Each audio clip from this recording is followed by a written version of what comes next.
YouTube, how's it going? This weekend for trials has been a little interesting for me so far. With the map Cirrus Plaza being in rotation, I've had kind of a lot of difficulty figuring out how to play this map efficiently. I think I found a comfortable way to finally play this map, and I wanted to show some key takeaways I've learned based on where my engagements have been occurring on this map.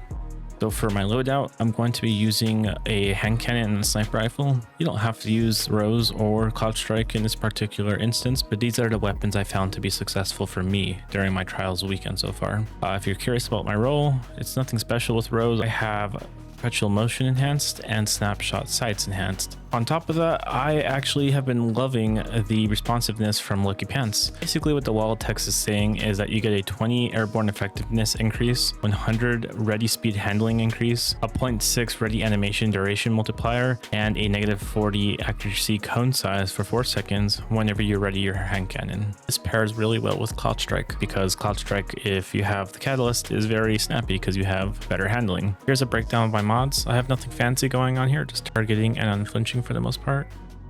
I know your time is valuable, so I'm going to be timestamping some of the key moments I think that are important. I want to give some key moments of my thoughts of what was going on at the time. Here we go. Let's jump into the commentary.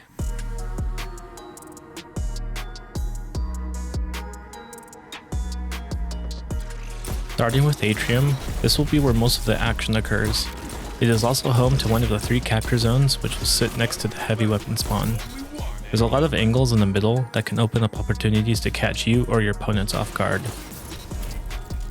If you're going to be challenging with a sniper, you need to beat your opponents to the lane and anticipate if they're going to be entering towards the left or right leading into the Atrium. While you and your team contest for control over the middle capture zone, I would suggest sliding into the small cover outlets that wrap around the perimeter to flank your opponent or to get a pick. The capture zone is not in the middle. It's not a bad idea to position yourself in the Atrium. It can prevent any flanks on your teammates and deny entry to any of the positions going towards the Turbines or Aquarium. Like any other map, playing to cover is going to be your friend here. Take things slow, assess the situation you are in, and plan to capitalize on your opponent's mistakes, like being out of cover or challenging when they shouldn't be. It's also helpful to push your opponent by jumping above them or their cover if they are low. My rule to myself is to never jump on the middle raised section in the Atrium unless I'm absolutely confident nobody's looking my direction. To me, it exposes you and makes you an easier target to hit since there is no cover. It's also not a bad idea to throw abilities towards the lower Atrium.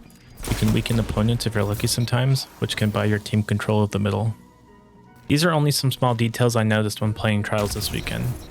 There are endless opportunities to control the Atrium, such as aerial advantage with floatlocks, strand, and stasis crystals on the pillars, which I'm sure some players would take advantage of.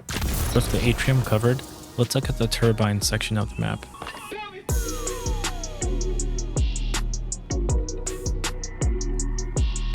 The turbine section of the map is my favorite since it gives you a see-through barrier that you can see your opponents with. It's extremely nice for sniping. It has roughly 4 ways to be shot at with little to no cover, which makes things interesting when holding lanes. You can also see the raised middle Atrium point like I mentioned earlier, and pick off enemies trying to use it. There's a special ammo box that also spawns right next to the capture zone during the round. There are also 2 tunnel sections that lead from the grid or left and right sides of the map. These can be taken to get to the capture zone safely, or to flank your opponent if they're focusing on the main entrance to the turbines. I would recommend focusing on the tunnels if the lower Atrium sections are free of any opponents. Chances are, there's an opponent in the tunnel near the turbines or the vents. The pillars are great for cover if you're trying to contest the capture zone. It can be used to misdirect your opponents, which can be great if you're using a close range gun to get an advantage. Turbines are a unique section of the map.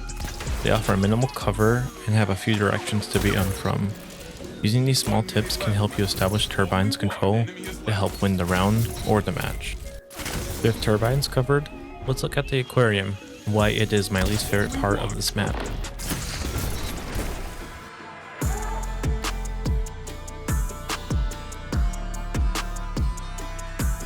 There's only a few things I found useful on Aquarium. One thing was utilizing the balcony to see if there were opponents near the other side of the pillar. This allowed me to get a quick pick and more information to see where the opponents were on their side of the map. I also used the ramps leading from the Aquarium to the Atrium, not only to find cover from enemy snipers, but to surprise unsuspecting opponents from their ramps. This also allowed me to use the ramps leading into the Aquarium to surprise opponents.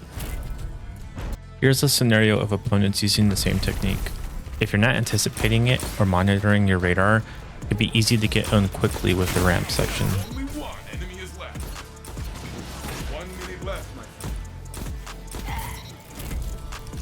The section next to the capture zone offers a window to look through and see your opponents.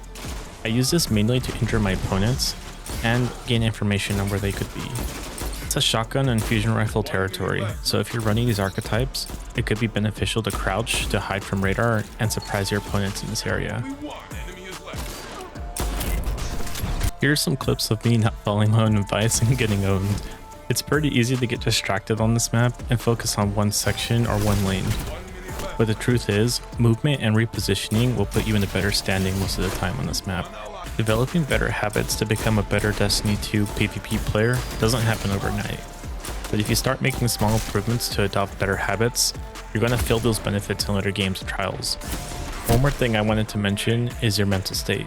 This game has its lows and its highs. If you're frustrated, try taking a break. And if someone keeps complaining, keep it positive and block them so they don't impact your mental clarity. If you made it this far, I'd love if you liked the video and subscribe to my channel. I'm almost at 1,000 subscribers, and it's a huge milestone for me to hit. Thank you for watching. This has been a video by Sphrz, and I'll see you in the next video. This is my favorite part.